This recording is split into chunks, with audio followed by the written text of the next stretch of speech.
How's it going, guys? Cracked Rack here. Today we are going to be making a video on my least favorite YouTube dramas. But before we get into this video, I'm actually going to take a big hit of this THC and synthetic magic mushroom mix on my vape. Well, that wasn't a very big hit.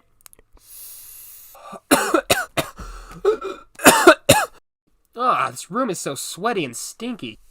Smells like every single sock in my laundry hamper is a cum sock. So, as should be no surprise, as an edgy YouTuber, usually commentary, I've drummed up a lot of controversy in my, I want to say 7-year tenure as a YouTuber. Because I had a channel before. Actually, maybe 8 or 9 years at this point. Now, big clashes with me usually involve a couple of things. 1, it usually involves you're offended at something I said or did. 2, it usually involves trying to cancel me in some kind of way. And 3, it usually involves absolutely outrageous behavior on my part. And you'll see as the video goes on just how insane some of this stuff can get. Alright, the number one first drama, or I guess YouTuber that I hated having drama with, Pastel Bell. You were 15 last, and now you're a 20-year-old father. Well, there was this silly, freckled, red-haired woman named Pastel Bell. And she used to make absolutely awful YouTube content. You know those boring Chris Hansen interviews where he's like, alright, take a seat, pedo. I can't do anything to you. Legally, I have no rights. It's like that, but even more boring and based on SA allegations on really obscure acts. I don't remember exactly if this was the case, but I think she wanted victims of an SA case to come to her instead of the police because like she could handle it better. Anyways, I got into beef with her because I actually was friends with her for a short period. I want to say like literally 2 weeks to a month. And this was like 5 years ago at this point. I just really didn't like her. I didn't like the way that she was like so fake. Like I could tell that as soon as I did something she didn't like, she would just, boop, cut me out. So I kind of played with her a little bit because I knew it was not going to work. I messed with her a little bit because she was going to cancel William Control. She had like this whole plot to cancel him. She was like, I'm going to get that bastard. Oh, cool. Because it just sounded so dumb. And I looked it up and there's barely any allegations. And he's not even that big. He's like literally my size as a musician. She was just going to ruin him. She was just going to cancel him with all this stuff. And I was like, I want to talk to William Control myself. So I did, and he was actually really nice. And I was like, yeah, you're getting fucking canceled by Pastel Bell. And he was like, oh, figures. That redheaded bitch has to ruin everything. I just thought this was okay. I was like, she's just being, rowdy and spreading all these rumors. So he joined the anti-Pastel Bell team, but he was really weird after that. He started being really dismissive and rude, so I stopped sympathizing with him. However, I saved his fucking life. I hated this drama because Pastel Bell was being really aggressive. She was like making these rageful community posts, pretty much wanting people to come harass us, which they did in swarms with "you're an incel" comments. Not just me, but several other people I was connected with at the time. And it was just really annoying. I didn't know if she was going to make some like false allegation out of me. I didn't know what she was going to do. It was kind of scary. I also made a rap diss track about her, which I might pull up one of these days. But it was so violent and vulgar, some ordinary gamers fucking self tweeted about it to help Pastel Bell. But something changed in his mind and he deleted the tweets. He probably realized she was full of shit. And then he gave me a free music shout out. At the time, though, I didn't see it that way. I didn't understand that all attention's good attention when it comes to, promoting your media. But at the time, I really did think the world is over. So, this drama sucks. I talked way too long about it. Next drama. Next YouTube drama that I really wish never happened. Okay, this one, I can't tell if it actually happened or if it's in my brain, but it feels so real. I'm pretty sure it happened. Basically, when I was 19 or 18 years old, and I was making commentary videos, I made a commentary video that Swagta liked. I don't know if you know who Swagta is. He's like an obscure YouTuber who gets like harassed sometimes, I think. And he makes GTA videos, like actual GTA videos. Like he talks about GTA a lot.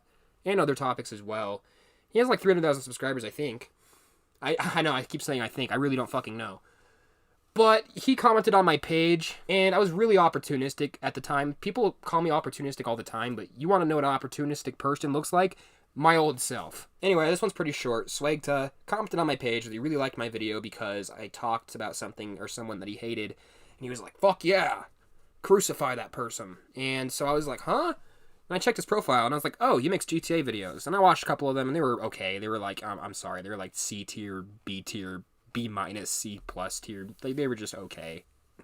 Which I almost think he would agree with. And, yeah, so I checked him out, and I was like, oh, cool, Swag. Now, I wanted to collab with him, because I was so opportunistic. So I was like, hey, let's do a collab or something along those lines. I don't really remember fully, but he was like, no, that's okay. I just wanted to, say hi or whatever. And I was like, no, really, let's do a collab. He was like, oh my God, because he was just pretty much being used at that point. And he was just like, fuck this. And I don't remember what happened. I think he just stopped talking to me at that point. He didn't block me or anything like that. That's what I remember happening. And I thought that was super uncomfortable. All right, next. The next thing in my list is the Playboi Carti drama. That was probably one of the worst ones, in my opinion, because it happened when I was so young and I didn't have, like, a thick skin at all. Like, I still am working on developing a thick skin sometimes, but I had no skin. It was like I was a Postal 2 pedestrian that had just been lit on fire. And I was posting bullshit on Reddit, which is a habit I have. I go on Reddit and I will just type up the most ridiculous shit on a brand new account because they don't require email sign up. And I will get thousands of views on whatever the hell I post for some reason. It's like the algorithm is just broken. There's some subreddits where I'll literally post like, hey, you should know that life doesn't mean anything and you can just smoke meth. And it'll get like 100,000 views pretty quickly, be promoted to the top page, gain a bunch of controversy, people being like, "Rah!" in a big mob, and then someone gets banned and you have to start over again, but it's still pretty fun. At the time, I didn't understand how serious this was if you had your face attached and how many people would view it. And I was posting my music videos because at the time I was a full-time rapper, which I just thought that I was going to be so successful at it. But making videos has proven far more fruitful than rapping. But at the time, I felt like I was Tyler, the Creator 2. Eminem 2. I felt awesome about rapping. I also didn't really understand its implications, so I just felt invincible. Let's just say my music posts crossed over on the same account with another post I made on the Playboi Carti subreddit, where I was complaining about, I think it's called, I don't even remember. It's something Pampers, and Prissy Pampers or something, right? I don't fucking remember, but it's a song that sounds like crap. At least I thought so back then. I understand it now. I don't like it, but I understand it. But at the time, I hated it. And I made a post about it, and all of these scary-ass I'm sorry, I'm just going to say it. This is not racist. It's true. All these scary-ass black men got in a big circle, and little 16-year-old white me, I was like, oh, shit. And they were like, how dare you say that about Playboi Carti? Let's bully him. Yeah! And there was a whole crowd of people. And I was like, oh, fuck. I felt like I was in Resident Evil 4. It was genuinely frightening for a kid. I could handle it now. I'd probably even be flattered by it now. But back then, I was scared. I thought this was a curse. I uploaded a music video dissing Playboi Carti after this, which I don't know why I did it. I made a rap diss track and music video. I did it all in one night. I don't even know how I had the energy to do that. I made a song conceptually, dealt with the drama, and made a music video in one night. It had my usual followers on it. It had like 40 likes, and I was like, yay! And then for dislikes, it had like 400, just of pissed off Carti fans. So that was a terrible drama. I didn't like it at all. And, I even tried to make peace with the community several times, but even as an anonymous person on there, they're just so douchey. Like, they're just such assholes. And lastly, at least for this video, of course, I have plenty of elephants in the room, is my drama with the Object Show community. Oh, God, I hated my drama with the Object Show community. Now, if you don't know, the Object Show community is really toxic children's animation community. There are some good members in there. There's some pretty good people who definitely are in there, and let's just say Juggalos and Object Show community members have a lot in common. About 40% of them are good. The rest are bad. And in the Object Show community, you have a lot of weird fucking people. And no, I'm not talking about the fact that they're transgender or anything like that, because they are. But I'm talking about just, like, their anger. They're so angry, and there's so many of them. It's like a bunch of fucking minions are rushing at you every time you have a wrong opinion. If you say anything negative about these shitty shows that they like at all, they will go on a fucking tantrum rampage and fuck your shit up. They actually can fuck your shit up. And when I was in the community from the ages of 13 to 18... some of it was great. Some of those memories were awesome, and I loved them. Some of those memories, though, were awful. Like the bullying. There was tons of bullying from kids, and they would just be assholes and treat you like shit and make fun of you for no reason. Or they would exclude you or gossip like it was a bunch of college girls. It was really obnoxious. They always did that all the time. They would make really rude memes about me and other creators in the community that they didn't like, and they would obsess over it and talk about it all the time. They were also just fucking fanatical about everything that you did when you posted an Object Show related thing. I had so many different dramas in the Object Show community. There was one moment that really stood out to me. Nowadays, as a 24-year-old, I don't care. I wouldn't care at all about this. But as a sub 20-year-old, when I was like, 19, 20, and that was a very distinct year of cringiness for me, I was kind of weird. I was like actually deeply offended at like what a 15-year-old said to me, and I was like all paranoid and pissed off, like, "Grr, don't say that to me!" Let's just say at this time, I think I tried to rejoin the Object Show community, and I went into it, and this group of like mongoloids joined, and they were just like, they were probably like 15, 16 years old, and they were rude. They were treating us like shit. They were just not, when I say us, I mean me and some of my friends who were in there. They were treating us like shit. They were bullying us. They were making fun of us. And in the voice chat, I joined, and this kid, his name starts with a G. I'm not going to say anything else about him. He was a kid. He was 15, and he was just being a douche. He was just talking shit to me, embarrassing me in front of all these people. Now, looking back, I think I was a little oversensitive to it. I was like way older than him, and I should have been able to be like, oh, whatever. Let's get into some little micro dramas before I end this video outright.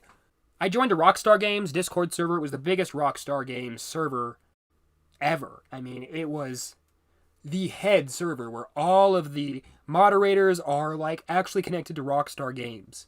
Like, this is a place where GTA 4 developers from 10 years ago would probably still hang out. And let's be real, I was being kind of toxic here, and I was trying to get attention, but basically what happened is we were discussing Bully 2, because I was really trying hard to pretend like I was like really nice, and I was like trying to get along with the other people, because I wanted to get in good with Rockstar, at least know somebody who knows a guy who knows them, and just like put a thumbs up. I don't know, I'm like that kind of guy, honestly. I go to the Discord server, like I said, and I start discussing Bully 2. And somebody said, or had the wise idea to say, someone should put date R-word, S-A, in Bully 2. And I thought that was funny. I was like, yes! Yes! And I said to everybody in the general Discord, I was like, guys, we need to put date S-A, I didn't say that, I put the real word, date R-word, in Bully 2.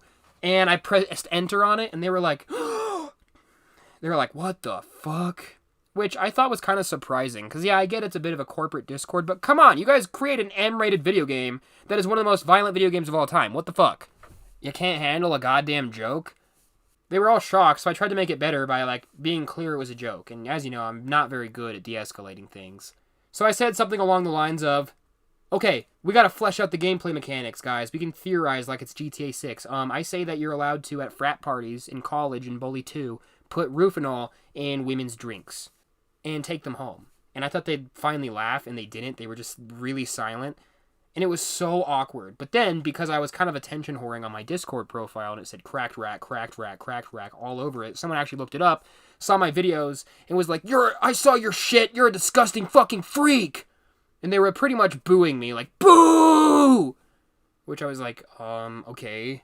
I really didn't care that much. Like, normally I would kind of care about this, but these guys were all fat, greasy gamers. Like, they were gross, and their profile pictures even proved it. Which doesn't mean anything. I mean, I'm not that superficial. But come on. They were a bunch of losers, and they were trying to act like they were morally superior to me, even though they're playing GTA. They were like, how dare you make these jokes? And they just kept screaming at me, and one person was like, you're disgusting! I was like, why? They're like, because you're offensive and you're bigoted! And that joke you made was disgusting! And then I was banned permanently. You know what, we're going to slip one last little micro drama in here if you've gotten this far in the video.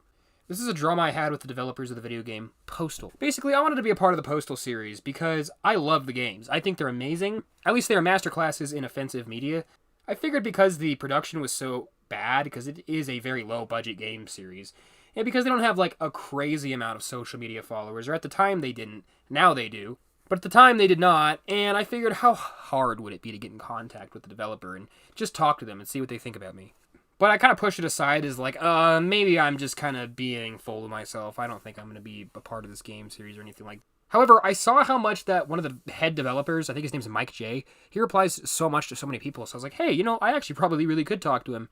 And I did. I don't remember who exactly it was. I think it was Mike J.